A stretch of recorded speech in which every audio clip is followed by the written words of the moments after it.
Hello everybody and welcome to a new episode of Gear Talk, and this time I'm going to talk to you about the Pentax MX. The Pentax MX is another M series by Pentax, so it was made in the 70s and it is a very compact camera, and I love that for this. This was my second camera. The first one that I bought with my money, if I can say that, actually was, Mom, I go to buy the bread, can you give me $20 and keep the change? So this was with this kind of things I was able to buy one of these used second hand, and I loved this camera. Compact like the ME Super I talked to you about in the previous video, but this is a very more professional and reliable camera. First of all, it's all mechanical, there's no electronic, so you don't need batteries at all, if not for the exposure meter, but the camera can work in every shutter speed without the battery, and this is a very good thing. Another thing is that the MX it had the most probably reliable shutter at the time, and because it's an horizontal run rubberized silk focal plane shutter, and this is a very good thing because reliability when you do professional photography is essential. Shutter speed, nothing special, because it was from 1 second to 1,000th of a second, and obviously with the peepholes, so not extreme. Synchro flash 60 of a second, so kind of slow, but this camera was not about gadgets and extreme. It was about having something very reliable and very compact to bring with you every day. And when I got for this, when I went for this camera, I went for two reasons. The first was I wanted something mechanical, not dependent by the battery, and the battery, by the way, is a LR44, so also this very standard, and it's only for the exposure meter, so it lasts probably a couple of years on a camera. But I decided to buy this for two main reasons. The first one is that with using the self-timer lever and pushing it, you can see the depth of field in the viewfinder, because it closes, it stops down the aperture to the working aperture, and so you can see in the viewfinder and check the depth of field. And this was very, very important to learn photography in a better way.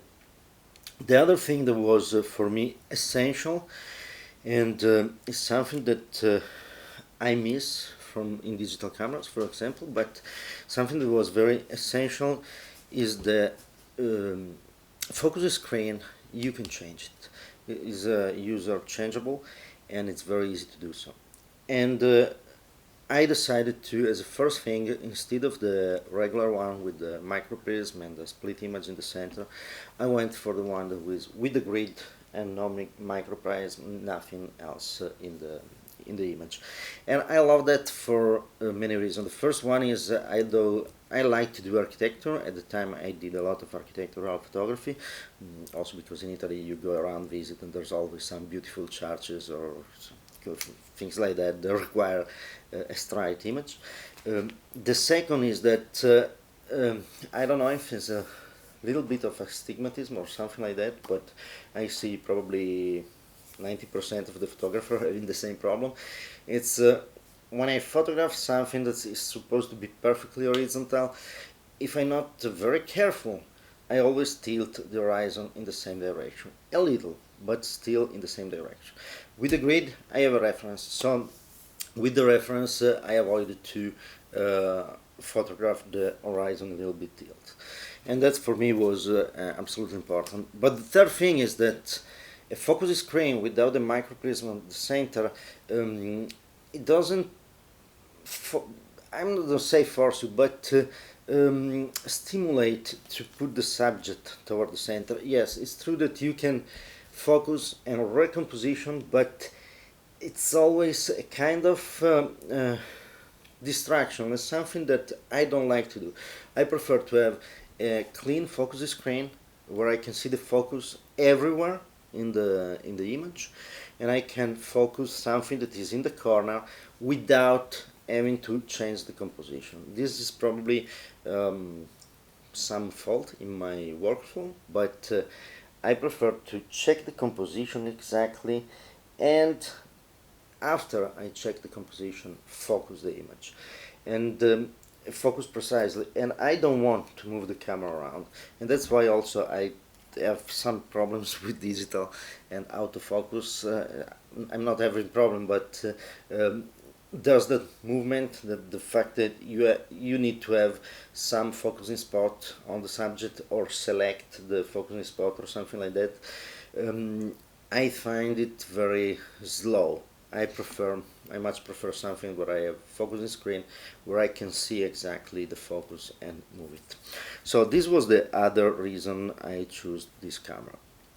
Great thing, there's the little window to see the aperture in the viewfinder. So look in the viewfinder, you have the shutter speed, aperture, and it's everything you need to know.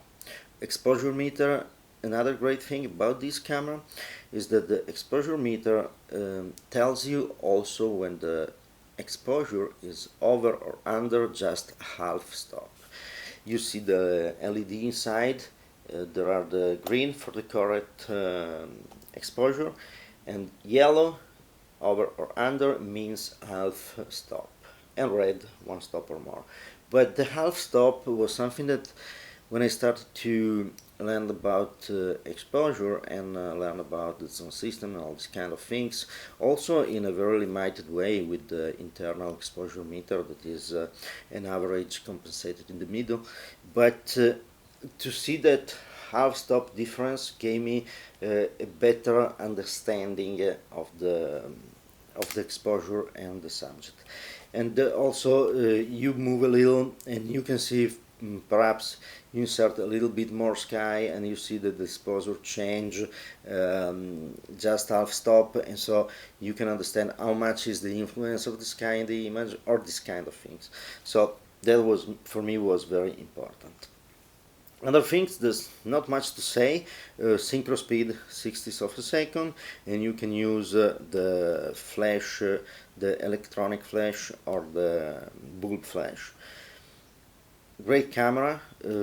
It can have a winder also in this case, but I never felt the need for one. Very nice sound. I love this sound, and one of the greatest camera I ever had. It's not complex. I will talk about some cameras that are more advanced and complex, but this is one of the cameras that gave me more satisfaction because it was always with me and I took a lot of very good pictures. So thank you for watching. I hope you enjoyed the video. If you did, please put a like, subscribe to the channel, and you can go to my blog and subscribe to my blog too. Let me know in the comments if you want me to talk about other cameras, or if you want to know something more about these specific cameras.